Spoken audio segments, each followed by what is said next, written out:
એ આપણા અંતર્યામી આનંદ સ્વરૂપ છે. તો જુઓ, આપણને લાગે સદરૂપ એટલે જગત, ચિદરૂપ એટલે આપણે બધા જીવ.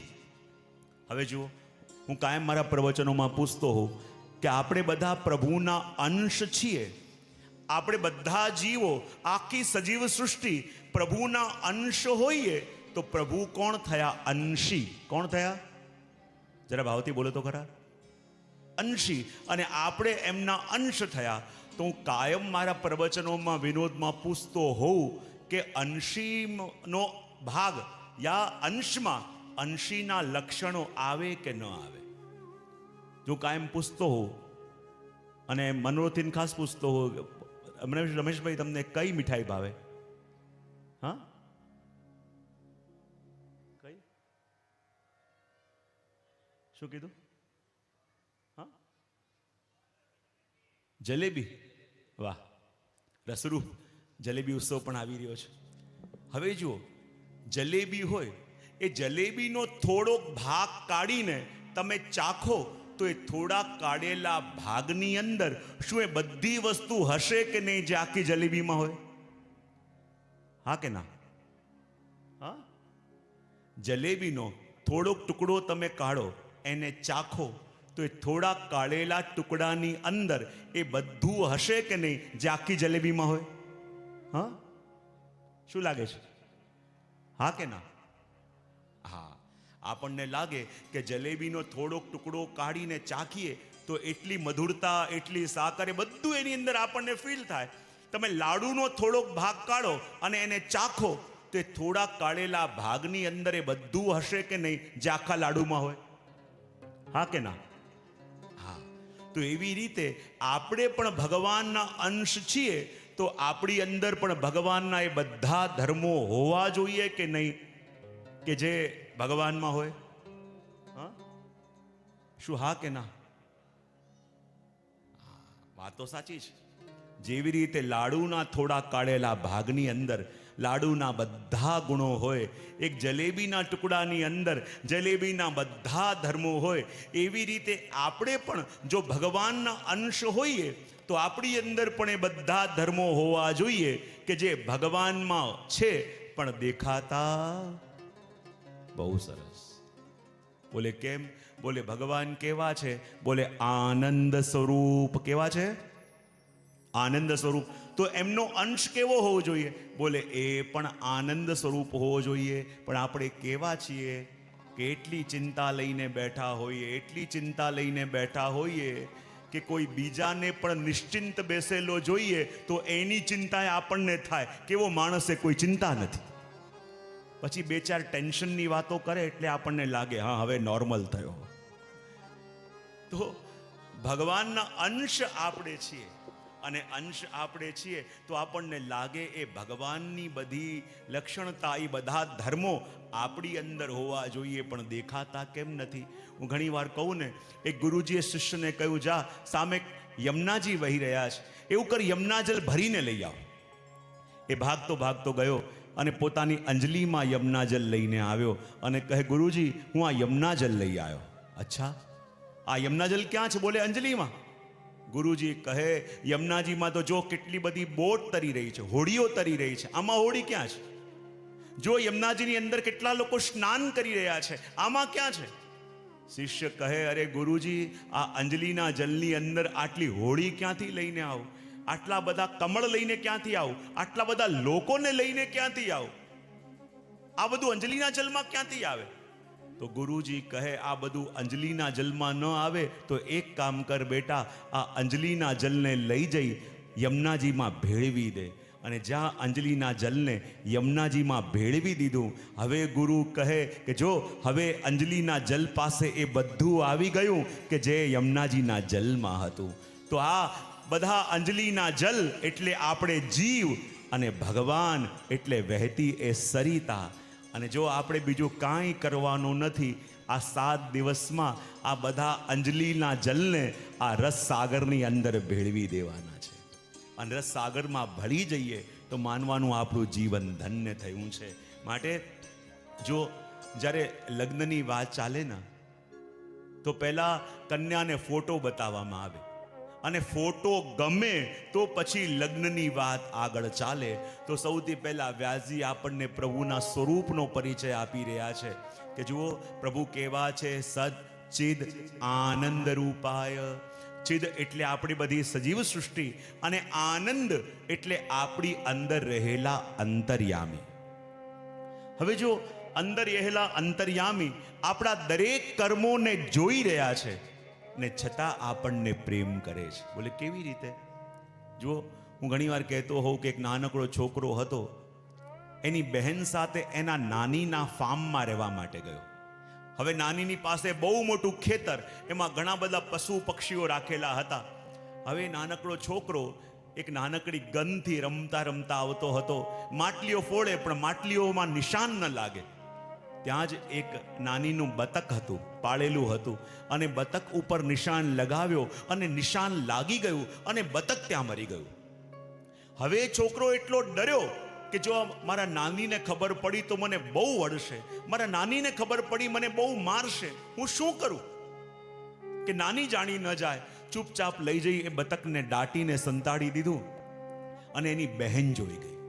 એની બહેન જોઈ ગઈ અને કહે, જો ભાઈ, તે આ બતક મારી દીધું છે. બોલે મારાથી ભૂલથી મરી ગયું છે, પણ નાનીને ન કહેતી. બોલે ઠીક છે. બંને આવ્યા, બંને રાતે પ્રસાદ લીધો, અને પ્રસાદ લઈને નાની કહે બંને સૂઈ જાઓ, હું વાસણ માંજી દઉં. ત્યારે એની બહેન કહે, અરે નાની, શું બતાવું, મારા ભાઈની ઈચ્છા છે કે આજે બધા વાસણ આજ માંજશે. છોકરાએ કહ્યું, મેં ક્યારે કહ્યું? પેલું બતક યાદ છે ને? છોકરો કે ઓહો, હમણાં જઈને માંજીને આવું. જઈને બધા વાસણ માંજ્યા. બીજે દિવસે જ્યારે કપડાં ધોવાનો વારો આવ્યો અને નાની કપડાં ધોવા ગયા, એની બહેન કહે, નાની, મારા ભાઈની ઈચ્છા છે કે આજે બધા કપડાં એ ધોશે. ભાઈ કહે, મેં ક્યારે કહ્યું? બોલે પેલું બતક યાદ છે ને? ભાઈ કે ના, નાનીને ના કહેતી, હું ધોઈ દઉં છું. અને એમ કરતા કરતા થોડા દિવસ થયા અને કામ કરી કરી પેલો છોકરો થાક્યો. એણે કહ્યું, આમને આમ તો બહેન મને આટલા કામ કરાવતી રહેશે, એના કરતાં એકવાર નાની પાસે જઈને જે પણ છે સાચે સાચું કહી દઉં તો વધુમાં મને મારી લેશે, પણ આ રોજ રોજની માર ખાવાથી બચી તો જઈશ. એમ કહીને છોકરો ગયો નાની પાસે અને કહે, નાની માં, આજે આપની પાસે હું કંઈક કબૂલ કરવા માટે આવ્યો છું. ચાહો તો મને મારી લો, ચાહો તો મને દંડ આપો. નાની કહું, બેટા, એ જ કહેવા આવ્યો છે ને કે એ દિવસે તારાથી ભૂલથી પેલું બતક મરી ગયું હતું? છોકરો ચોંકી ગયો, અરે નાની માં, તમને ખબર છે? બોલે હા, જ્યારે તારાથી બતક મર્યું ત્યારે ઉપરની બારીમાં ઊભી ઊભી હું જોતી હતી. તું બોલે તમને ખબર છે તો તમે મને કહ્યું કેમ નહીં? નાની કે હું બધું જાણતી હતી, પણ હું જોવા માંગતી હતી કે તું ક્યાં સુધી મારાથી સત્ય સંતાડે છે અને દુનિયાના હાથનું રમકડું બનીને ફર્યા કરે છે. જો એ જ વખતે તે મારી પાસે આવીને સત્ય સ્વીકારી લીધું હોત તો જીવનની આ બધી સમસ્યામાંથી બચી ગયો હોત. તો એ જ રીતે અંતર્યામી કોણ છે? આપણા પ્રભુ. એ આપણા દરેક કર્મોને જુએ છે. ખોટાથી ખોટા કરેલા કર્મોને જુએ છે તો પણ આપણને એટલો જ પ્રેમ કરે છે. તો જો વ્યાસજી આ પ્રભુના સ્વરૂપનો પરિચય આપ્યો. હવે જો તમને સ્વરૂપ ગમ્યું હોય તો પછી તમારી વાત આગળ ચલાવીએ. ગમ્યું છે કે નહીં? હા કે ના તો પાડો. જો પેલા ફોટો બતાવ્યો, ફોટો ગમ્યો તો પછી લગ્નની વાત આગળ ચલાવવામાં આવે. તો વ્યાસજીએ પ્રભુનો પરિચય તમને આપ્યો, સ્વરૂપ બતાવ્યું. હવે સ્વરૂપ ગમ્યું હોય તો તમારા લગ્નની વાત આગળ ચલાવીએ. હા કે ના? હા. હવે જો જ્યારે લગ્નની વાત ચાલે તો પહેલી વાત તો આઈ જોવામાં કેવા હોય. હવે જોવામાં સારા હોય અને કામકાજ બધા ઊંધા હોય તો વાત જામે? ન જામે. તો કહે, કૃપા કરીને બતાવો એ પ્રભુ કાર્ય શું કરે છે? તો કાર્યનો પરિચય આપતા કહે, વિશ્વોત્પત્યાદિ હેતવે. વિશ્વોત્પત્યાદિ હેતવે. બોલે અમારા પ્રભુ શું કાર્ય કરે છે? તો કહે, આ વિશ્વની ઉત્પત્તિ, આ વિશ્વનું પાલન અને આ વિશ્વનો લય, આ ત્રણે જે કરે એને કહેવાય ભગવાન. આપણને લાગે ઉત્પત્તિ તો મનુષ્ય પણ કરે, પાલન મનુષ્ય પણ કરે અને લય મનુષ્ય પણ કરે, તો જે ત્રણ વસ્તુ ભગવાન કરે એ તો આપણે મનુષ્ય પણ કરીએ છીએ, તો પછી બંનેમાં ભેદ શું? તો કહે સર્જન મનુષ્ય પણ કરે અને સર્જન ભગવાન પણ કરે, પણ ફરક એટલો કે જ્યારે મનુષ્ય કોઈક વસ્તુનું સર્જન કરે છે તો એના સર્જનમાં મોહ થયા વિના રહેતો નથી, પણ ભગવાનને મોહ નથી થતો. મનુષ્ય પાલન કરે તો એનો મદ થઈ જાય છે, પણ ભગવાનને મદ થતો નથી. અને યદિ સંહાર ભગવાન કરે અને આપણે કરીએ, આપણાથી કોઈક વસ્તુનો સંહાર થાય, એનું દુઃખ થાય, પણ ભગવાનને એનું દુઃખ પણ નથી. ભગવાન જ્યારે સર્જન કરે એમાં પણ આનંદ, પાલન કરે એમાં પણ આનંદ, અને લયમાં પણ આનંદ છે. આ ભગવાનનું કાર્ય, અને કાર્ય પણ ગમ્યું હોય તો પછી વાત આગળ ચલાવો. હા કે ના? હવે જો જોવામાં સારા હોય, કામકાજ સારા કરતા હોય, પણ સ્વભાવ એવો હોય કે થાળીમાં ભોજનમાં જરાક મીઠું ઓછું હોય ને થાળી ફેંકે, તો વાત જામે? તો કૃપા કરી બતાવો અમારા પ્રભુનો સ્વભાવ કેવો છે. અને સ્વભાવનો પરિચય આપતા વ્યાસજી કહે તાપત્રય વિનાશાય, તાપત્રય વિનાશાય, તાપત્રય વિનાશાય. જો ભક્તના જીવનમાં આવેલા ત્રિવિધ તાપોને દૂર કરવા એ જેનો સ્વભાવ છે. જો ભક્તોના દુઃખોને દૂર કરવા એ ભગવાનનો શોખ નહીં, એ ભગવાનનો સ્વભાવ છે. શોખ કોને કહેવાય? કે કરવાની ઈચ્છા હોય તો કરે અને કરવાની ઈચ્છા ન હોય તો ન કરે, એને કહેવાય શોખ. પણ કરવાની ઈચ્છા ન હોય તો પણ કરી બેસે, એને કહેવાય સ્વભાવ. અને અમારા પ્રભુનો સ્વભાવ કેવો છે? અધમમાં અધમ વ્યક્તિ પણ જ્યારે ભગવાનની પાસે આવે, પ્રભુ કે આની ઉપર કૃપા નથી કરવી, આની ઉપર કૃપા નથી કરવી, પણ જેવો આવીને પ્રભુના ચરણોને પકડીને બેસે અને અમારા પ્રભુ સૌથી વધારે એની ઉપર જ વરસી પડે, એ અમારા પ્રભુનો સ્વભાવ. જ્યારે ભગવાને પેલા કાલીને નાથો અને કાલીની ફણા ઉપર નૃત્ય કરવા લાગ્યા ને ત્યારે નાગ કન્યાઓ આવી, અને નાગ કન્યાઓ આવી અને ભગવાનને કહે કે હવે આપ અમારા કાલીનું, અમારા પતિનું શું કરશો? ભગવાન કહે કે એને હું દંડ આપીશ. ત્યારે નાગ પત્નીઓ હસવા લાગી. ભગવાન કહે હું કહું છું કે તારા પતિને હું દંડ આપીશ અને તું કહી રહી છે, તું હસી રહી છે. ત્યારે નાગ પત્નીઓ કહે કૃપાનાથ, જેટલું આપ પોતાને જાતને નથી જાણતા ને એટલું અમે ભક્તો આપને જાણીએ છીએ. આપ કહી રહ્યા છો કે આપ અમારા પતિને દંડ આપશો, પણ અમે આપનો સ્વભાવ જાણીએ છીએ કે પ્રભુ આપને દંડ આપતા આવડતું જ નથી, આપને માત્ર કૃપા કરતા જ આવડે છે. ભગવાન કે શું વાત કરો છો? મને દંડ આપતા નથી આવડતું. બોલે નથી આવડતું. ભગવાન કે ઉભારો, હમણાં દંડ આપું. ભગવાને છલાંગ લગાવી અને કાલીના ફણા ઉપર આવી ગયા અને એક એક ચરણોનો પ્રહાર કાલીના માથા ઉપર કરવા લાગ્યા અને કહે બતાવો દંડ આપું છું કે નહીં? નાગપત્નીઓ હાથ જોડીને પ્રભુને કહે કૃપાનાથ, જે ચરણની પ્રાપ્તિ માટે લક્ષ્મીજી તરસે એ ચરણ એમને ન મળે, જે ચરણની પ્રાપ્તિ માટે બ્રહ્માદિ દેવતાઓ તરસે એ ચરણ એમને ન મળે, અને એ ચરણ સ્વેચ્છાએ આપે કાલીના માથે પધરાવી દીધા, તો પ્રભુ આ દંડ છે કે કૃપા છે? ભલે પ્રભુ આપ કહેતા હો કે આપ કોઈને દંડ આપો છો, પણ અમે જાણીએ છીએ આપને દંડ આપતા આવડતું જ નથી, આપને માત્ર કૃપા કરતા આવડે છે. ભગવાન કેવું છે હમણાં જો, ભગવાન કૂદકો મારીને નીચે આવ્યા અને હાથથી પ્રહાર કાલીના માથા ઉપર કરવા લાગ્યા. જો હવે દંડ આપું છું કે નહીં? ત્યારે નાગપત્નીઓ કહે કૃપાનાથ, આગળ ગોપી ગીતમાં ગોપીઓ ગાઈ ગાઈને થાકી જશે કે આપનો શ્રીહસ્ત માથે પધરાવો, શ્રીહસ્ત માથે પધરાવો. તો જે શ્રીહસ્ત આપે એ ગોપીઓને માથે ન પધરાયો, એ શ્રીહસ્ત આપે કાલીના માથે પધરાવી દીધો, તો પ્રભુ આ દંડ કહેવાય કે કૃપા કહેવાય? આપ ભલે એમ કહેતા હો કે આપ કોઈને દંડ આપો છો, પણ અમે જાણીએ છીએ કે આપ દંડ આપતા નથી, આપ તો કૃપા જ કરો છો. પેલો પ્રસંગ નથી આવતો કે એક રાજા હતા અને એનો સુંદર બગીચો, અને બગીચાની અંદર એક નાનકડો માળીનો છોકરો હતો.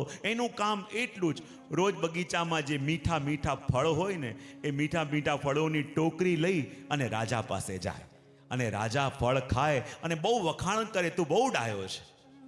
અને આજે એણે ઘણા બધા ફળ તોડ્યા. નારિયેલ પણ હતા, પાઇનેપલ પણ હતા, દાડમ પણ હતા અને દ્રાક્ષના ઝુમકા પણ હતા. પણ એને લાગ્યું કે જો આજે નારિયેલ લઈ જાઉં, ના આજે પાઇનેપલ લઈ જાઉં, ના આજે દાડમ લઈ જાઉં. પછી અંદરથી કંઈક વિચાર આવ્યો, બધા ફળ કાઢી દીધા, ખાલી દ્રાક્ષના ઝુમકા લઈને એ રાજા પાસે ગયો. અને એ વખતે રાજા બહુ જરૂરી ચર્ચા મંત્રી સાથે કરતા હતા અને રાજાનું ધ્યાન ન ગયું. એણે કહ્યું, રાજાજી આ ફળ ચાખો તો ખરા, ફળ ચાખો તો ખરા. અને જ્યાં જરૂરી કામ કરતા હતા અને વારે વારે આ છોકરો હેરાન કરે, રાજાને ગુસ્સો આવ્યો અને એને દ્રાક્ષ લઈ પેલા છોકરાના માથા ઉપર માર્યું. અને છોકરો કહે, અરે બહુ કૃપા કરી પ્રભુ, બહુ કૃપા કરી. બધાને આશ્ચર્ય થયું કે રાજાએ રોજ તારા વખાણ કર્યા હતા, પણ આજે દ્રાક્ષનો ઝુમકો તારા માથા ઉપર માર્યો અને તું કહી રહ્યો છે પ્રભુએ બહુ કૃપા કરી, બહુ કૃપા કરી. બોલે કૃપા તો કરી. બોલે તને માર્યું તોય કૃપા કરી. બોલે તોય કૃપા કરી. બોલે કેવી રીતે? જ્યારે આજે હું ફળની છાબડી ભરતો હતો ત્યારે પહેલા મેં નારિયેલ ભર્યા હતા, પછી મેં એમાં પાઇનેપલ ભર્યા, પછી મેં દાડમ ભર્યા, અને પછી કંઈક વિચાર મને પ્રભુએ આપ્યો કે બધા ફળ દૂર કરી હું દ્રાક્ષ લઈને આવ્યો. અને જુઓ, આ જ વસ્તુ જો હું નારિયેલ ભરીને લાવ્યો હોત અને એ મારા માથે વાગ્યું હોત તો શું થાત? પણ આ પ્રભુએ પ્રેરણા કરી અને આ નારિયેલનો ઘા આ દ્રાક્ષના ઘાવમાં ટળી ગયો. તો આ પ્રભુ ક્યારેક નાની પીડા પણ આપતા હોય ને, તો એ નાની પીડા આપીને પણ બહુ મોટી પીડામાંથી આપણને બચાવી લેતા હોય છે. એ આપણા પ્રભુનો સ્વભાવ છે. અને એવા પ્રભુ કોણ છે? તો કહે, શ્રી કૃષ્ણાય વયમ નુમઃ. શ્રી કૃષ્ણાય વયમ નુમઃ. શ્રી કૃષ્ણાય વયમ નમઃ. એવા ભગવાન શ્રી કૃષ્ણને અમે વંદન કરીએ છીએ. હવે જુઓ, જ્યારે જ્યારે પણ લગ્નની વાત આવે ને, લગ્નની વાત આવે તો આપણે પ્રભુ સાથે લગ્ન કરવા હોય તો આપણે પ્રભુને કહેવું પડે, પ્રભુ હું આવો છું, પ્રભુ હું આપનો છું, પ્રભુ આ કરું છું. પણ આ તો પ્રભુના સખાની ભૂમિ છે. કોની ભૂમિ છે? પ્રભુના સખાની ભૂમિ. અને આ ભૂમિમાં તો પ્રભુએ સખ્યમ મધુરમ સિદ્ધ કર્યું છે.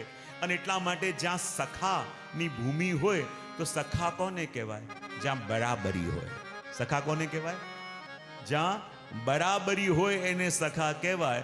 અને આ ભૂમિમાં આપણે બેઠા છીએ તો આપણે પ્રભુને પણ કહી શકાય, પ્રભુ ખાલી અમે જ આપને વિનંતી કરીએ કે મારી સાથે લગ્ન કરો, તો એ વાત તો પ્રભુ એક તરફી થઈ જાય.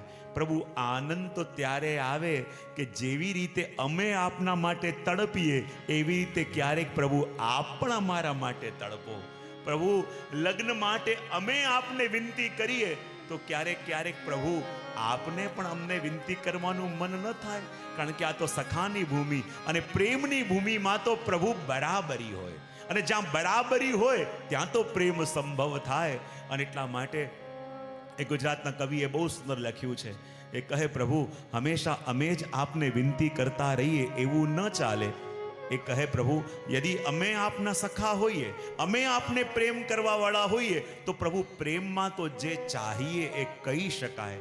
તો પ્રભુ આપને વિનંતી કરીએ છે કે જેવી રીતે અમે વારે વારે આવીને વિનંતી કરીએ આપને કે પ્રભુ અમારી સાથે લગ્ન કરો, તો હવે અમે પણ વિનંતી કરીએ છે કે જો આપને અમારી સાથે લગ્ન કરવા હોય તો પ્રભુ આપ પણ આપનો બાયોડેટા અમને મોકલો. શું કહેવાય? પ્રભુ આપ પણ આપનો બાયોડેટા અમને મોકલો, એમાં જોડે પોતાનો ફોટો પણ લગાવો. અને પ્રભુ આપ જો પોતાના છો ને એટલે કહી શકાય, પારકાને તો કહેવાય નહીં. અને એણે બહુ સુંદર શબ્દો લખ્યા. જો એક એક લાઈન ગવાય ને જોડે આપણે બધા ગાઈશું અને પ્રભુને વિનંતી કરીશું. બોલે કેમ? પ્રભુ આપ તો અમારા બહુ અંગત છો, અને જે અંગત હોય ને એને જ આ વાત કહેવાય. અને જીવ શું કહે પ્રભુને? અને આપણે પણ પ્રભુને કહેવાનું છે, હરી તમે તો સાવજ અંગત સાંભળજો આમજી. ઘણા મૂર્તિયા લખી મોકલે વિગતવાર માહિતી.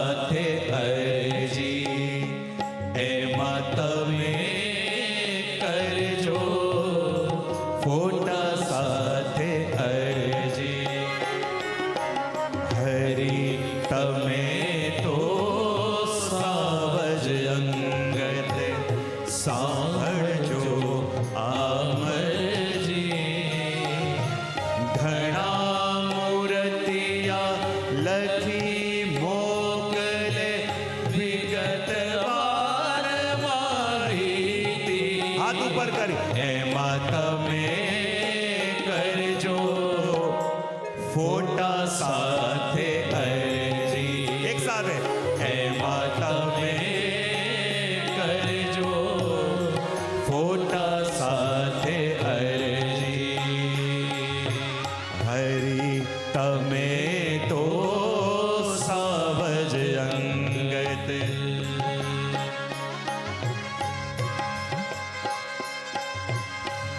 અને પ્રભુ આપને વિનંતી કરું છું કે હવે મારી વય પણ લગ્ન લાયક થઈ ગઈ છે અને પ્રભુ મારી આસપાસ કામ ક્રોધ લોભ મોહ મત્સર જેવા મૂર્તિયાઓ રોજ આવીને દ્વાર ઉપર ઊભા રહે છે પણ પ્રભુ હું તો આપનો જીવ છું અને હે પ્રભુ હું તો આપની છું અને મારા લગ્ન લાયકની વય થઈ ગઈ છે મારા માતા પિતા એક વર ગોતી રહ્યા છે માટે કહું છું જલ્દી જલ્દી એપ્લિકેશન મોકલો અને વિનંતી કરતા કહે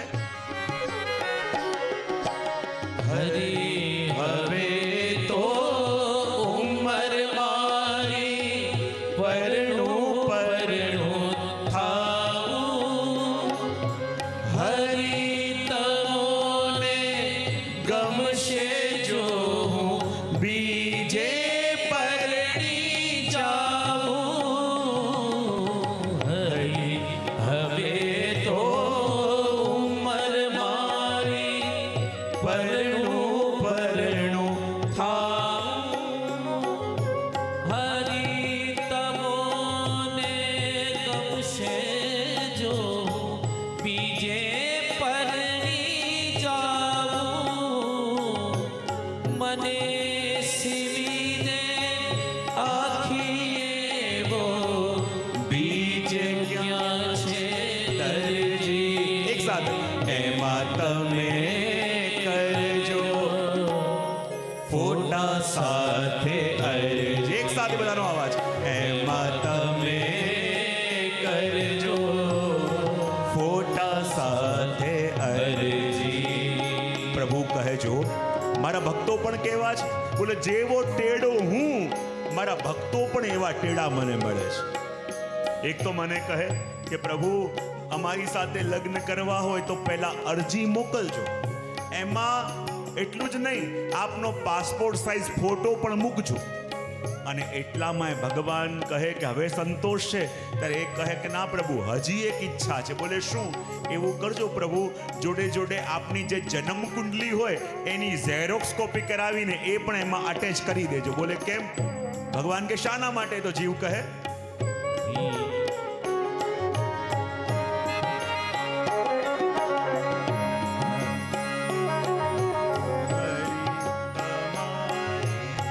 હરી તમારી જન્મ કુંડલી લખજો કોરા પાને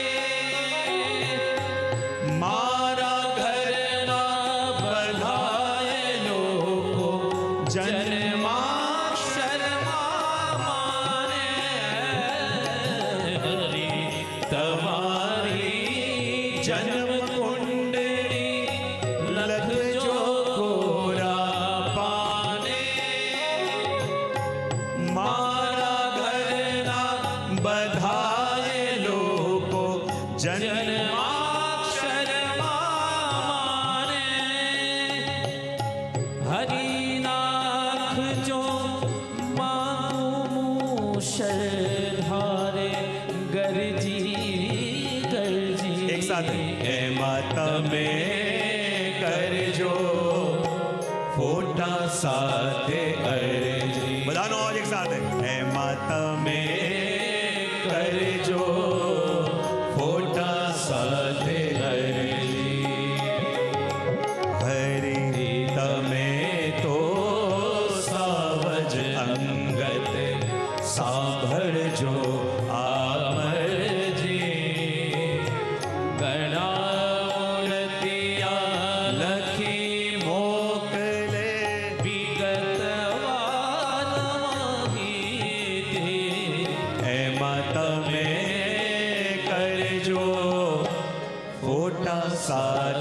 અરજી એમાં તમે કરજો ફોટા સાથે જો. અરજી. પહેલા જીવે કહ્યું પ્રભુ એવું કરો.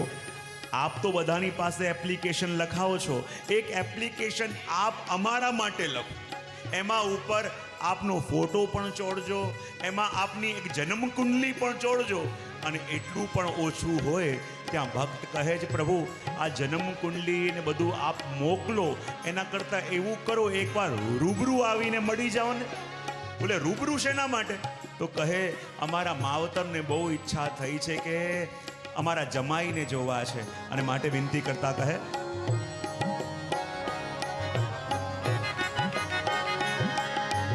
હરી અમારા માવતરને જોવા છે જમાઈ, એક વાર જો મળી જાવ તો નક્કી થાય સગાઈ. હરી અમારા માવતરને જોવા છે જમાઈ, એક વાર જો મળી જાવ તો નક્કી થાય સગાઈ. હરી તમારી માટે જોને મને રૂપ દઈ સરજી એમાં તમે કરજો ફોટા સાથે અરજી. ઓ એમાં તમે કરજો ફોટા સાથે અરજી. ભગવાન કહે મને રૂબરૂ તમારા માવતરને મળવા બોલાવશો, એમાં એક ગડબડ થાય એવું છે. બોલે શું ગડબડ થાય એવું છે? ભગવાન કે હું તો એવો સાવરો સાવરો છું, અને મને સાવરો સાવરો માની, મને માખનચોર માની યદી તમારા માવતરે લગ્ન કરવાની ના પાડી દીધી તો પછી શું કરશો? ત્યારે જીવરૂપી કન્યા કહે કે પ્રભુ આપ તો વરવામાં પણ ચતુર છો અને હરવામાં પણ ચતુર છો. જો મારા માવતર ના પાડી દે તો પણ એક ઉપાય અમારી પાસે છે. ભગવાન કહે કયો? ત્યારે જીવરૂપી કન્યા કહે ઘરવાળાઓ ના પાડે તો આપણ ભાગી જાશું, લગ્ન કરીશું ઘર વાળીશું, અમૃત અમૃત થાશું. ઘરવાળાઓ ના પાડે તો આપણ ભાગી જાશું, લગ્ન કરીશું ઘર વાળીશું, અમૃત અમૃત થાશું. ને પછી તમારી ઘરવાળી હું ને તમે જ મારા વરજી. એમાં તમે કરજો ફોટા સાથે અરજી. એક સાથે એમાં તમે કરજો ફોટા સાથે અરજી. હરી તમે તો સાવજ અંગત સાંભળજો અમરજી. ઘણા મૂર્તિયા લખી મોકલે વિગત વારમાહી. એમાં તમે કરજો ફોટા સાથે અરજી. ઓ એમાં તમે કરજો ફોટા સાથે અરજી. એમાં તમે કરજો ફોટા સાથે અરજી. અને ભક્તો ભગવાનને વિનંતી પણ કરી શકે, આગ્રહ પણ કરી શકે, કારણ કે એ ભક્તનો અધિકાર છે. અને પ્રથમ શ્લોકની અંદર ભગવાનને વંદન કર્યા. દ્વિતીય શ્લોકની અંદર ભાગવતના ઉત્તમ વક્તા એવા સુખદેવજી મહારાજને વંદન કરતા કહી રહ્યા છે યમ પ્રવ્રજन्तમનુપે તમપે કૃત્યં દ્વૈપાયનો વિરહ કાતર આજુહાવ પુત્રેતિ તન્મયતયા તરવો વિનેદો સ્તમ સર્વભૂત હૃદયમ મુનિમાનતોસ્મિ. ભાગવતના ઉત્તમ વક્તા એવા શુકદેવજી મહારાજને વંદન કર્યા. અને શુકદેવજી મહારાજ કેવા કે જે પિતાનો આશ્રમ છોડીને ભાગી રહ્યા છે અને પાછળ પાછળ વ્યાસજી હે પુત્ર કરીને દોડી રહ્યા છે. પણ શુકદેવજીનું ભાગવું પણ વંદનીય લાગ્યું, કારણ કે એ ભગવાન માટે ભાગી રહ્યા છે. શુકદેવજીનું ભાગવું એટલે પણ વંદનીય લાગ્યું, એ મોહથી છૂટીને ભાગી રહ્યા છે. જો કેટલાક મોટા મોટા જ્ઞાનીઓ અર્થ કરે કે શુકદેવજી વૈરાગ્યની કામનાથી ભાગે છે, પણ મહાપ્રભુજી કહે એ વૈરાગ્યની કામનાથી નહીં, પણ સંગના ભયથી ડરીને ભાગી રહ્યા છે. આપણને લાગે સંગના ભયથી કેમ? કારણ કે વ્યાસજીના આશ્રમમાં આવવાવાળા તો મોટા મોટા ભક્તો, મોટા મોટા સંતો, મોટા મોટા જ્ઞાનીઓ હતા, તો ત્યાં તો દુસ્સંગ હતો નહીં. પછી પિતાનો આશ્રમ છોડીને શુકદેવજી કેમ ભાગે છે? તો મહાપ્રભુજી કહે કે પિતાનો આશ્રમ છોડીને શુકદેવજી દુઃખસંગના ભયથી નહીં, પણ સંગના ભયથી દોડી રહ્યા છે. આપણને લાગે સંગનો ભય શું હોય? બોલે જેવી રીતે દુસ્સંગ બાધક છે, એવી રીતે ઘણીવાર સંગ પણ બાધક થઈ જાય. બોલે કેવી રીતે? જેની સાથે તમે રોજ હવેલીએ દર્શન કરવા જતા હો કે રોજ સત્સંગમાં જતા હો, આજે એને ઘેર ગયા અને કહે ચલો સત્સંગ કરવા જઈએ, અને એ કહે કે ના આજે મને ફાવે એમ નથી, અને તમે કહો કે તું ન જાય તો હું પણ ના જાઉં, તો આને કહેવાય આજે સંગ પણ બાધક થયો. અને એ સંગના ભયથી ડરીને શુકદેવજી ભાગે છે. અને સર્વભૂત હૃદય છે, માટે વૃક્ષોના માધ્યમથી શુકદેવજીએ એમના પિતાને ઉત્તર આપ્યો. જ્યાં વ્યાસજી વનમાં આવ્યા, બધા વૃક્ષો હલવા લાગ્યા, એમાંથી ફળ પડવા લાગ્યા, અને ફળ પાડીને વૃક્ષો કહી રહ્યા છે કે જુઓ વ્યાસજી, જેને સિંચીને, જેને પોષીને મોટા કર્યા, એ અમારામાં લાગેલા ફળ અમારા પુત્ર રૂપ છે, પણ અમે એનો મોહ ન રાખી વિશ્વના કલ્યાણ માટે આપી દઈએ છે. તો હે વ્યાસજી, આપનો પુત્ર શુકદેવ પણ આપના તપસ્યાનું પરિપક્વ બનેલું ફલ છે, એનો મોહ છોડો અને વિશ્વના કલ્યાણ માટે એને જવા દો. એવા શુકદેવજીને અહીંયા વંદન કર્યા. અને હવે આપણને લઈ જાય છે નૈમિષારણ્યની અંદર, અને જ્યાં વક્તા અને શ્રોતા બંને બેસેલા છે, અને એનું વર્ણન કરતા કહે નૈમિષે સુદમાસીનમ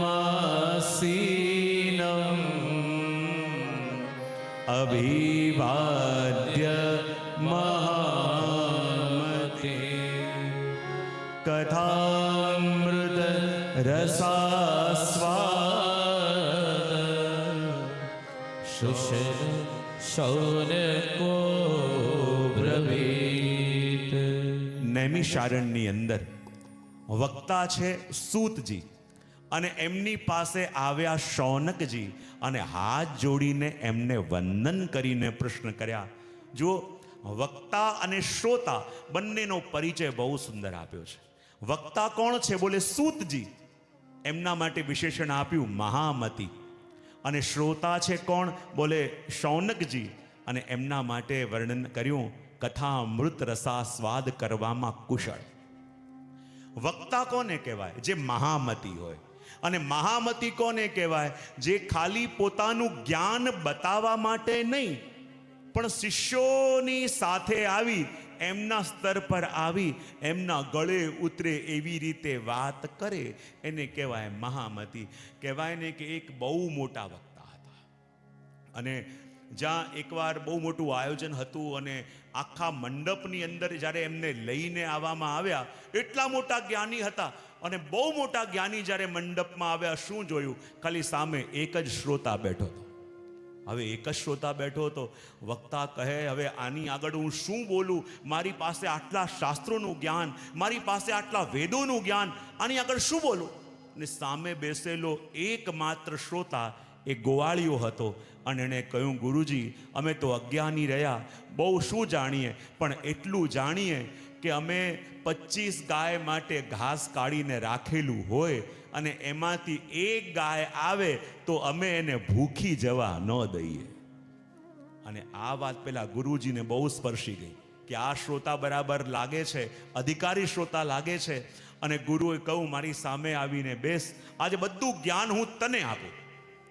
અને જ્યાં એમણે બોલવાની શરૂઆત કરી, 1 કલાક, 2 કલાક, 3 કલાક, ઉપનિષદો, બધા શાસ્ત્રો, બધા પુરાણો, બધું કહી નાખ્યું. અને જ્યાં 5 કલાકે એમનું પ્રવચન પૂરું થયું, શ્રોતાને પૂછ્યું કે ભાઈ, હવે તને કેવું લાગે છે? પેલો કહે, શું કહું, ધન્ય થઈ ગયો, કૃતાર્થ થયો, પણ મારી થોલી બોલવામાં ભૂલ થઈ. બોલે, શું? મેં કીધું હતું કે 25 ગાય માટે ઘાસ કાઢીને રાખેલું હોય અને એકલી ગાય આવી જાય તો એને અમે પાછી ભૂખી ન મોકલીએ, પણ એ કહેવાનું ભૂલાઈ ગયું કે એકલી આવેલી ગાયને 25 ગાયનું ભેગું ખવડાવી ન દઈએ. આ તો અમારા ભૂક્કા બોલાઈ ગયા. ગામડાનો અભણ માણસ અને આ મોટી મોટી શાસ્ત્રોની અને વેદોની વાતો સાંભળી તો કહેવાય, વક્તા કોને કહેવાય? કે જે શ્રોતાના ગળે વાત ઉતારે. અને શ્રોતા કોને કહેવાય? તો કહે, કથામૃત રસાસ્વાદ કુશલઃ. જેને કથા શ્રવણ કરવામાં કુશળતા આવી ગઈ છે. અને કુશળ શ્રોતા કોને કહેવાય? કે જે વક્તા બોલે છે એને તો સાંભળે છે, જે વક્તા બોલી શકતા નથી એને પણ સાંભળે છે, જે વક્તાના હાવભાવથી પણ શ્રવણ કરે એને કહેવાય કુશળ શ્રોતા.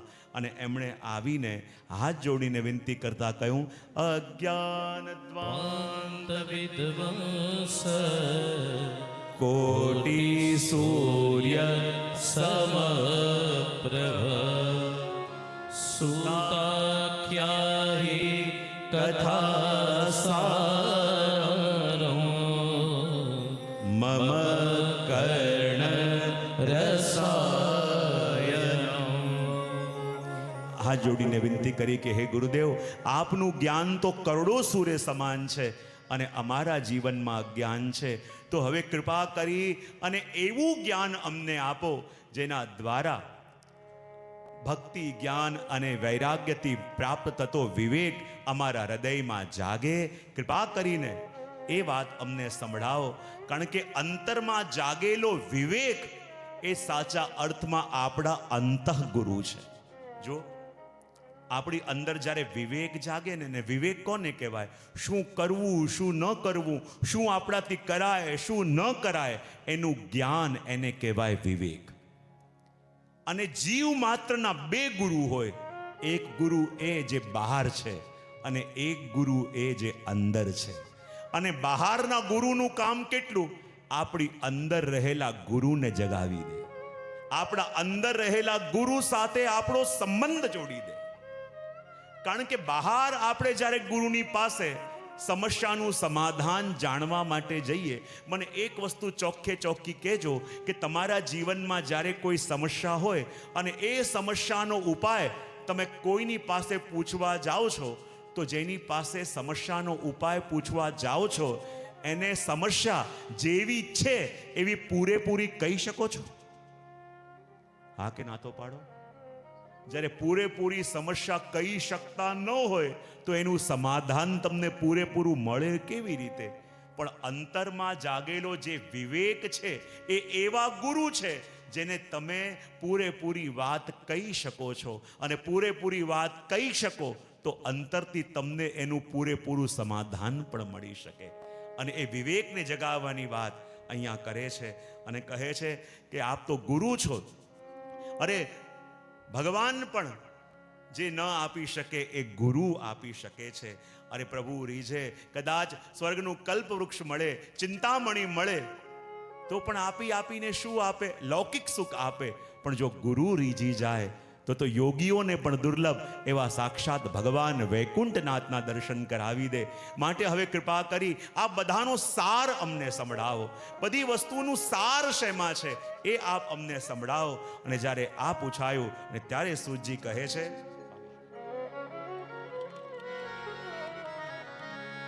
કાલવ્યાલ મુખગ્રાસ ત્રાસ નિર્નાશ હે તવે શ્રીમદ ભાગવતમ શાસ્ત્રો કલો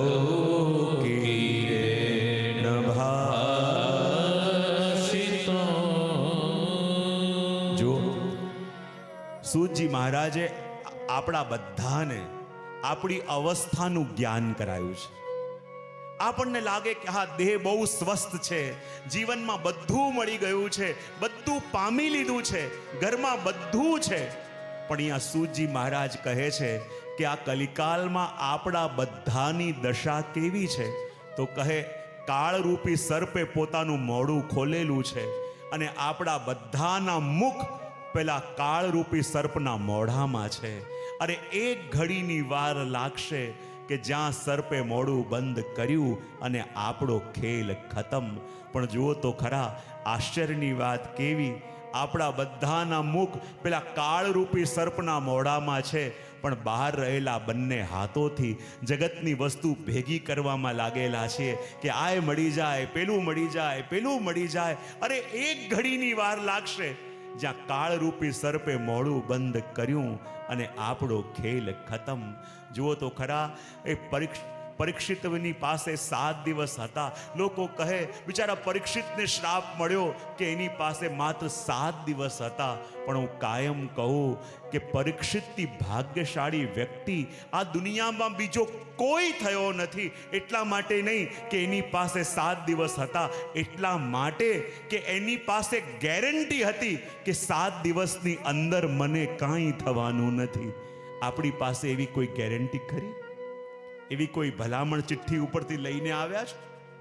અરે કઈ ઘડી જીવનની અંતિમ ઘડી હશે આપણે જાણતા નથી. જીવનની કઈ ક્ષણ અંતિમ ક્ષણ હશે આપણે જાણતા નથી. આપણા બધાના મુખ પેલા કાળરૂપી સર્પના મોઢામાં છે. કઈ ઘડીએ મોઢું બંધ કર્યું અને આપણો ખેલ ખતમ આપણે જાણતા નથી. અને કાળના પંજામાંથી, કાળના મુખમાંથી બચાવવા વાળું કોઈ શાસ્ત્ર હોય તો એકમાત્ર શ્રીમદ ભાગવત છે. કાળના પંજામાંથી બચાવવા વાળું. જો આ કાળને ઉપમા કોની આપી? બોલે સર્પની. તમે જંગલમાં ગયા હો, સામેથી વાઘ આવતો હોય, સિંહ આવતો હોય, તમે અવાજથી સાવધાન થઈ જાઓ, પણ સર્પ ક્યારે આવે અને ક્યારે આવીને ડસી જાય આપણને ખબર ન પડે. તો આ કાળ પણ એ સર્પ જેવું છે, ક્યારે આવીને ડસી જાય આપણે જાણતા નથી. માટે આ કલિકાલમાં ભાગવત સિવાય, ભાગવત દ્વારા કોઈ કાળના પંજામાંથી વ્યક્તિને બચાવી ન શકે. અને કયા ભાગવત કેવું છે, શું છે? તો કહે એ તસ્માદ પરમ કિંચિત મન શુદ્ધૈ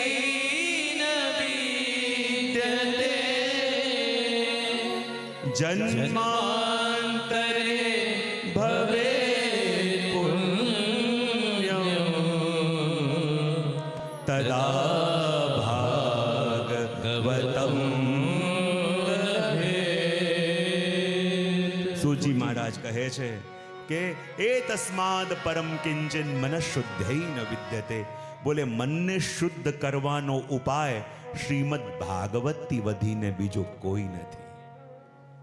આપણે જપ કરીએ, તપ કરીએ, વ્રત કરીએ, હજારો વર્ષો સુધી હિમાલયમાં જઈને તપ કરો, અને જે મન શુદ્ધ ન થાય એ જ મન જાણે અજાણે પણ ભાગવતમાં આવીને બેસી જાઓ અને મન શુદ્ધ થયા વિના રહેતું નથી. આ મનને શુદ્ધ કરવાનો ઉપાય શ્રીમદ ભાગવતથી વધીને કાંઈ નથી. તો કહે જો આટલું સહેલું હોય કે ભાગવતમાં આવીને બેસીએ અને આપણું મન શુદ્ધ થઈ જાય, તો પછી જગતના બધા લોકો ભાગવત સાંભળી લેતા કેમ નથી?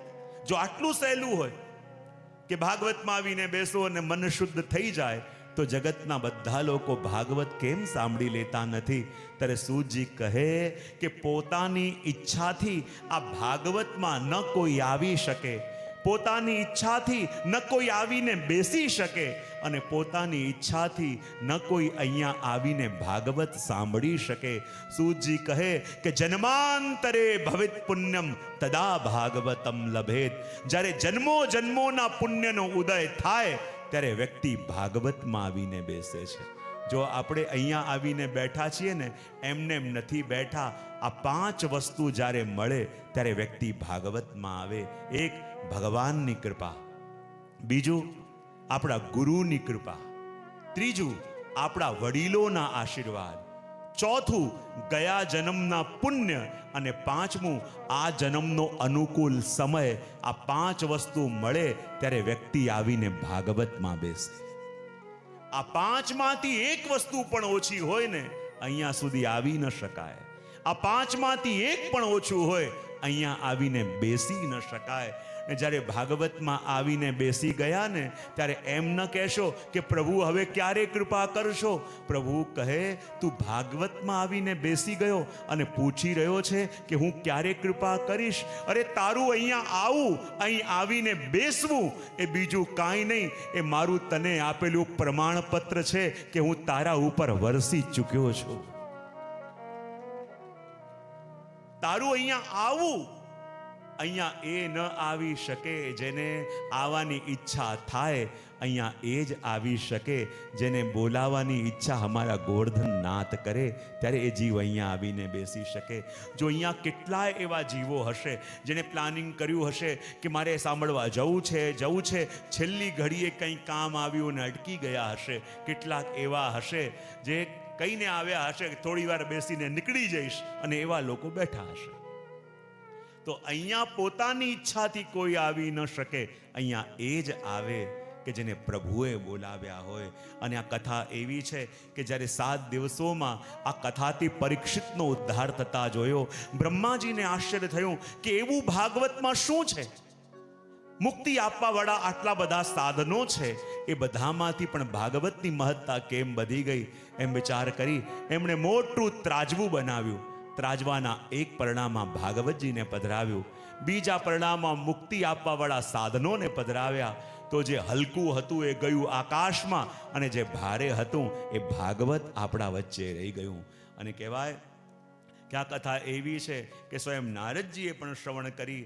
કહેવામાં આવ્યું, કૃપા કરીને બતાવો કે નારદજી આ કથાનું શ્રવણ ક્યારે કર્યું. ત્યારે વર્ણન કરતા કહે છે, અત્ર તે કીર્તયિષ્યામિ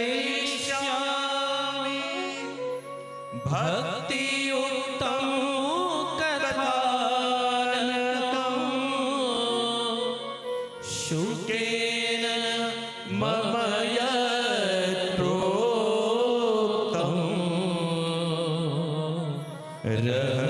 રહશિષ્ય વિચાર્ય ચ. બોલે, હવે હું એક કથા સંભળાવું છું કે જે મારા ગુરુ શુકદેવજી મહારાજે મને સંભળાવી હતી. અને વર્ણન કરતા કહે કે એકવાર બદ્રિકાશ્રમમાં સત્સંગની કામના લઈને સનતકુમારો પધાર્યા. અને જ્યારે સનતકુમારો ચાલતા ચાલતા જતા હતા, શું જોયું? સામેથી નારદજી આવી રહ્યા છે. પણ જે નારદજી સદા ગાતા હોય, સદા નાચતા હોય, સદા ઉત્સવ મનાવતા હોય, એ નારદજીનું મુખ આજે ઉદાસ હતું.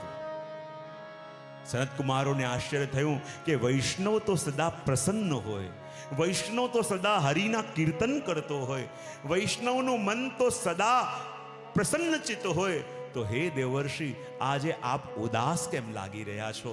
અને કૃપા કરીને બતાવો ક્યાંથી આવી રહ્યા છો અને ક્યાં જવાના છો? જુઓ, સનતકુમારને આશ્ચર્ય એટલા માટે થયું કે નારદજી દુઃખી તો છે, ઉદાસ તો છે, પણ એમની પાસે આ બંને પ્રશ્નોના ઉત્તર છે. ક્યાંથી આવી રહ્યા છો અને ક્યાં જઈ રહ્યા છો? અને છતાં એ ઉદાસ છે, એ આશ્ચર્યનું કારણ. બાકી આપણે પણ યાત્રી તો છીએ, પણ એવા યાત્રી કોઈ આપણને પૂછે કે ભાઈ ક્યાંથી આવ્યા છો, તો આપણે કહીએ ખબર નહીં. ક્યાં જવાના છો? બોલે ખબર નહીં. તો ક્યાંથી આવ્યા છીએ અને ક્યાં જવાનું છે એ ખબર જેને ન હોય એ દુઃખી હોય. નારદજી તો બંને વસ્તુ જાણે છે અને છતાં દુઃખી છે. કૃપા કરીને બતાવો આપ ક્યાંથી પધાર્યા? અહમ તો પૃથ્વીમ યાતો, હું પૃથ્વીમાં પરિભ્રમણ કરીને પધાર્યો. અચ્છા, ત્યાં શું શું જોયું? ક્યાં ક્યાં ગયા? તો કહે હરિદ્વાર ગયો, કુરુક્ષેત્ર ગયો, શ્રીરંગમ ગયો, રામેશ્વર ગયો. અચ્છા, તીર્થમાં જઈને આવે તો વ્યક્તિ પ્રસન્ન થઈને આવે, અને આ બધી ચિંતાઓ તીર્થમાં લઈને આવ્યા? તીર્થમાં જઈને આવ્યા પછી આપનું મન ઉદાસ કેમ? ત્યારે કહે શું બતાવું? તીર્થમાં ગયો પણ જે જોવા ગયો એ તો ન દેખાયું, પણ જે જોવાની કામના નહોતી એ જોઈને આવ્યો. બોલે શું જોયું? તો કહે સત્યમ નાસ્તિ તપશોચમ દયાદાનમ ન વિદ્યતે ઉદરમ ભરિનો જીવા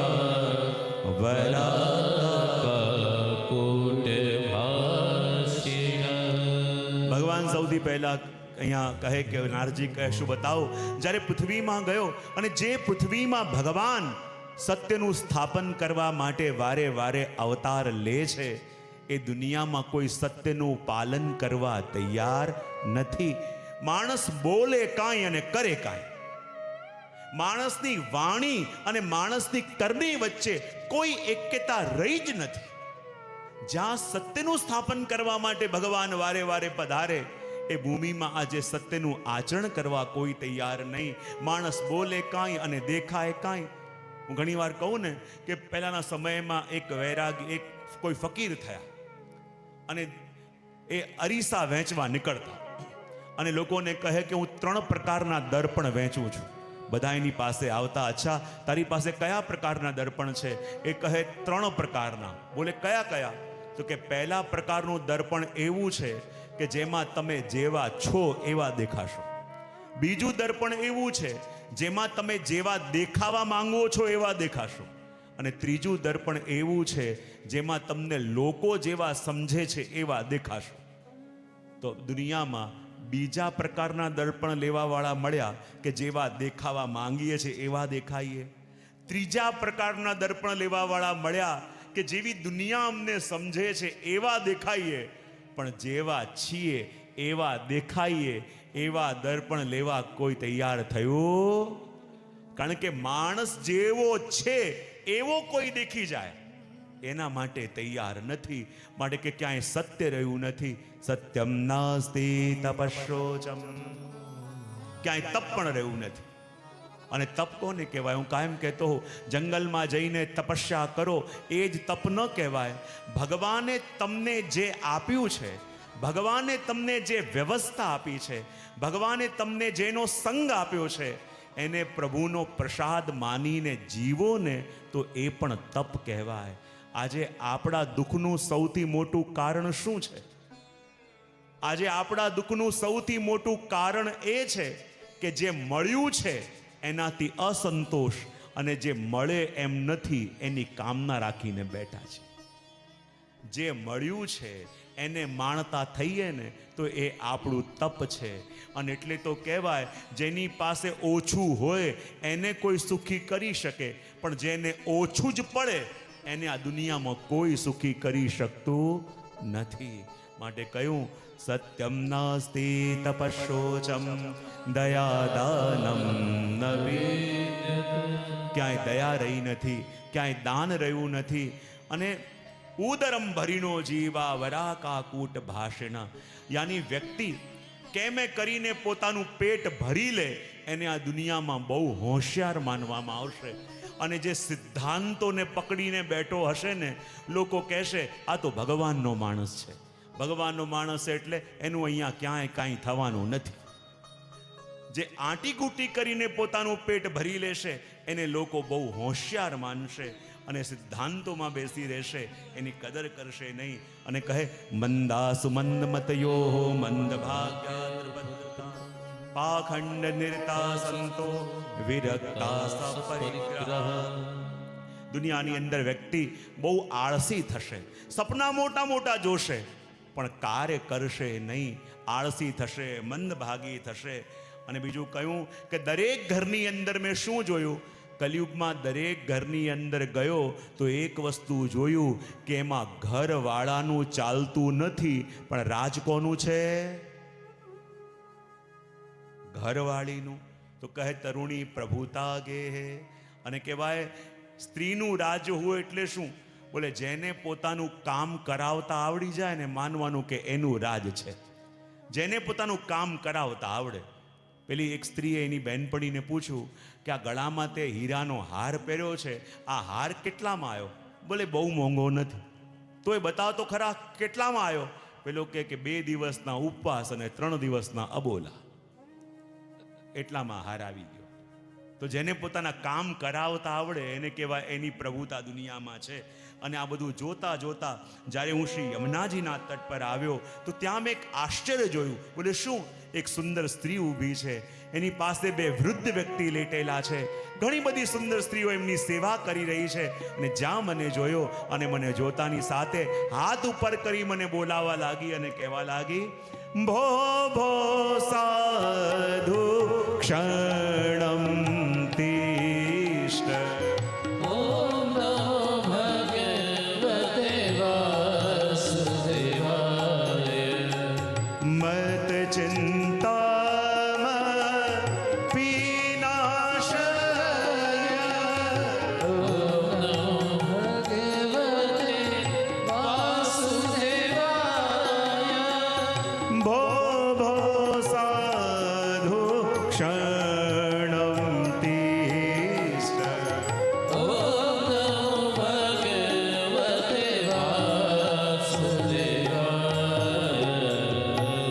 હાથ ઉપર કરીને સ્ત્રી કહેવા લાગી, હે મહાત્મન, એક ક્ષણ માટે ઊભા રહો, કારણ કે આપના દર્શન કરીને મારા મનની બધી ચિંતાઓ દૂર થઈ રહી છે. આપનું દર્શન માત્ર મારા મનના તાપને, મારા મનના પ્રશ્નોને શાંત કરી રહ્યું છે. હે મહાત્મન, એક ક્ષણ માટે ઊભા રહો. નારદજી ઊભા રહ્યા અને કહે, અરે દેવી, આપ કોણ છો? અહીંયા ક્યાંથી આવ્યા? આ 2 વૃદ્ધ વ્યક્તિ આપની પાસે લેટેલા છે, એ કોણ છે? આ સુંદર સ્ત્રીઓ આપને પંખા કરી રહી છે, એ કોણ છે? અને પરિચય આપતા એમણે કહ્યું, અહમ ભક્તિ રીતિ ખ્યાતા, હું સ્વયં ભક્તિ મહારાની છું. મારા આ બંને જ્ઞાન અને વૈરાગ્ય રૂપે પુત્રો છે. આ સુંદર સ્ત્રીઓ જે મને પંખા કરી રહી છે એ ગંગાદી નદીઓ છે. મારી ચિંતાને દૂર કરો. નારદજી કહે, અરે આપ સ્વયં ભક્તિ મહારાની, જ્ઞાન અને વૈરાગ્ય આ બંને આપના પુત્ર હોય, ગંગાદી નદીઓ આપની સેવા કરતી હોય, તો પછી આપને ચિંતા શેની હોય? કૃપા કરીને બતાવો, આપ ક્યાંથી પધારી રહ્યા છો? ક્યાં જવા માંગો છો? ભક્તિ પોતાનો પરિચય આપ્યો કે દક્ષિણ ભારતમાં મારું પ્રાગટ્ય થયું, કર્ણાટકમાં મારી વૃદ્ધિ થઈ, મહારાષ્ટ્રમાં મારું સન્માન થયું, પણ હું જેવી ગુજરાતમાં આવી અને ગુજરાતમાં આવીને ગુર્જરે જીર્ણતામ ગતા, ગુજરાતમાં આવીને હું ઘરડી થઈ ગઈ. આપણને લાગે કે જેટલું ભગવદ નામ આપણું ગુજરાતમાં લેવાય એટલું બીજે લેવાતું હશે, પણ કદાચ એવું હશે કે નહીં. સ્વયં ભગવાન આ ગુજરાતને પોતાની રાજધાની બનાવીને દ્વારિકામાં બિરાજ્યા, તો આપણને લાગે ત્યાં ભક્તિ મહારાજની વૃદ્ધ કેવી રીતે થાય? જુઓ, ભક્તિ મહારાજની વૃદ્ધ થયા એનો મતલબ શું? અહીંયા શબ્દ છે ગુર્જરે જીર્ણતામ ગતા, ગુજરાતમાં આવીને જીર્ણ થયા. અને જીર્ણ થયા એટલે શું? એક માટીનો દડો હોય, તમે એને આમ આમ કરો તો માટી ખરવા લાગે, તો એ દડો જીર્ણ થાય કે ન થાય? અને જ્યારે દડો જીર્ણ થાય તો માનવું પડશે કે બધી માટી ત્યાંની ભૂમિમાં વ્યાપ્ત થઈ ગઈ. અને ગુજરાતમાં આવીને ભક્તિ મહારાજની જીર્ણ થયા એનો એક અર્થ એ થાય કે ગુજરાતમાં આવી ભક્તિ મહારાણી ગુજરાતના કણ કણમાં વ્યાપ્ત થઈ ગયા, કણ કણમાં મળી ગયા. અને એટલે તો ભગવાને ખેંચાઈને આવવું પડ્યું. બીજો અર્થ એ પણ થાય કે દક્ષિણ ભારતમાં ભક્તિ મહારાણી પ્રગટ્યા એટલે ત્યાં ભક્તિ મહારાણીનું બાલ સ્વરૂપ. હવે બાળકને તમે એક જગ્યાએ બેસાડો તો બેસશે? આગળ ચાલશે? માટે આવ્યા કર્ણાટકમાં, ત્યાં યુવા પણ એક જગ્યાએ ન બેસે. આયા મહારાષ્ટ્રમાં પ્રૌઢ, ત્યાં પણ એક જગ્યાએ ન બેસે. અને ગુજરાતમાં આવીને વૃદ્ધ થયા, યા વૃદ્ધ થઈને ગુજરાતમાં આવ્યા. એનો મતલબ એમ કે વૃદ્ધ વ્યક્તિ એકવાર ક્યાંય બેસી ગયા તો બેસી ગયા, કોઈ ઊભો ન કરે ત્યાં સુધી બેઠા રહે. એમ ભક્તિ મહારાણી ગુજરાતમાં આવીને વૃદ્ધ થયા. એનો મતલબ એમ કે ગુજરાતમાં આવીને જે બેઠા તે બેઠા, આ સુધી ઊભા થયા નથી. માટે ગુજરાતમાં ભક્તિ મહારાણી છે. અને કહે કે અહીંયાથી હું વિદેશ જવા માંગુ છું. અને મારા બંને દીકરાઓ, જુઓ કેવું આશ્ચર્ય થયું કે જ્યાં ગુજરાતમાં આવીને હું વૃદ્ધ થઈ ગઈ. અને વૃદ્ધ કેમ થઈ ગઈ? કારણ કે આપણી ગુજરાતની પ્રજા પણ થોડી વેપારી પ્રજા કહેવાય કે ન કહેવાય?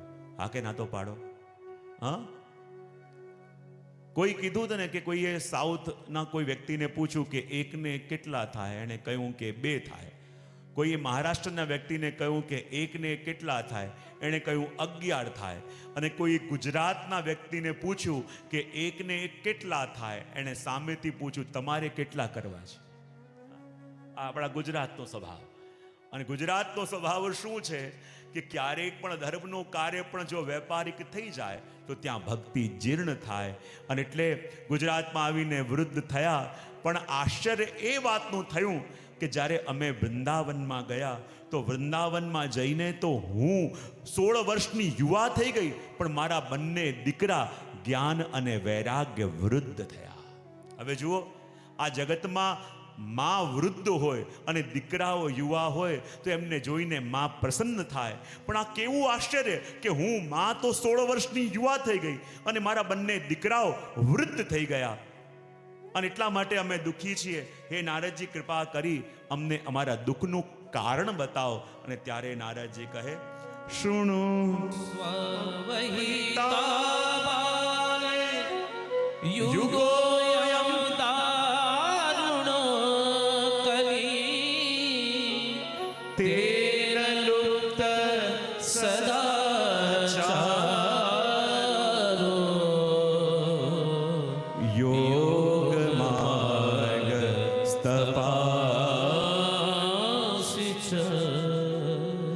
અહીંયા નારદજી કહે, ભક્તિ મહારાની, જો તમારા દુઃખનું કારણ બીજું કાંઈ નહીં, તમારા દુઃખનું કારણ આ કલિકાલ છે.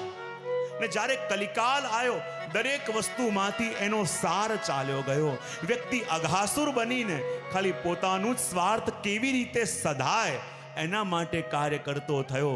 માટે ભક્તિ મહારાની આપ ત્રણે દુઃખી થયા. પણ જ્યારે વૃંદાવનમાં આવ્યા તો વૃંદાવનમાં આવીને ભક્તિ મહારાની આપ યુવા થયા. એટલા માટે કારણ કે વૃંદાવનની ભૂમિ તો એ ભૂમિ છે જ્યાં આજે પણ ભગવાનની વેણુ વાગે છે. વૃંદાવનની ભૂમિ તો એ ભૂમિ છે જ્યાં ભગવાનની વેણુ સાંભળીને આજે પણ પેલી ગોપીઓ ભાગતી ભાગતી આવે છે. વૃંદાવનની ભૂમિ તો એ ભૂમિ છે જેના કણ કણમાં આજે પણ કૃષ્ણનો નાદ સંભળાય છે. વિચાર કરો, જ્યારે પ્રભુના સખાઓએ પ્રભુને કહ્યું, પ્રભુ અમે તો સાંભળ્યું છે આપ વૈકુંઠમાં રહેવાવાળા છો, તો કૃપા કરી આપના વૈકુંઠના દર્શન અમને કરાવો. ભગવાન કેવું કરો, બધા આંખો બંધ કરી લો. બધા સખાઓએ આંખો બંધ કરી અને શું દેખાયું? વૈકુંઠની અંદર ભગવાન અને લક્ષ્મીજી વિરાજમાન છે.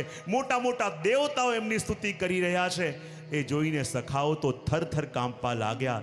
એ કહે, અમારે આ ન જોઈએ, અમારે તો વૃંદાવનનો કનૈયો સારો, જ્યારે ચાહીએ એની સાથે રમી શકીએ, જ્યારે જઈએ એની સાથે અમે ખેલી શકીએ.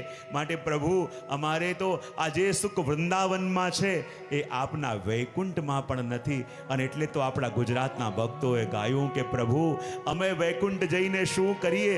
જે સુખ આપના વૃંદાવનમાં છે એ સુખ તો વૈકુંઠમાં પણ નથી. અને એટલે તો ગુજરાતના ભક્તોએ ગાયું અને કહ્યું, વનરાવન છે જય હો! કે વૈકુંઠ ને આવો હે મારો. જેને પણ ઊભા થઈને વૈકુંઠ નહીં રે આવો હે મારું વનરાવન છે રૂડું, એ વૈકુંઠ નહીં રે આવું. હે મારો જેમને પણ આગળ રાસ લેવો હોય લઈ શકે છે. હે વૈકુંઠ નહીં રે આવો. હે નહીં,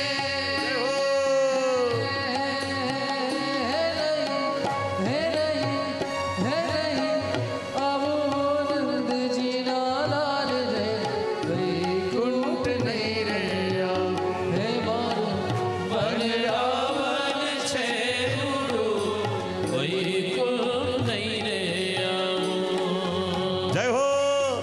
सभी की तालियां भाव से।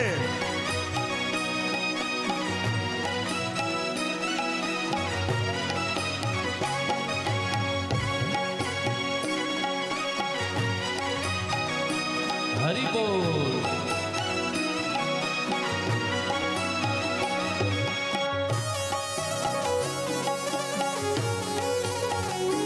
जय हो।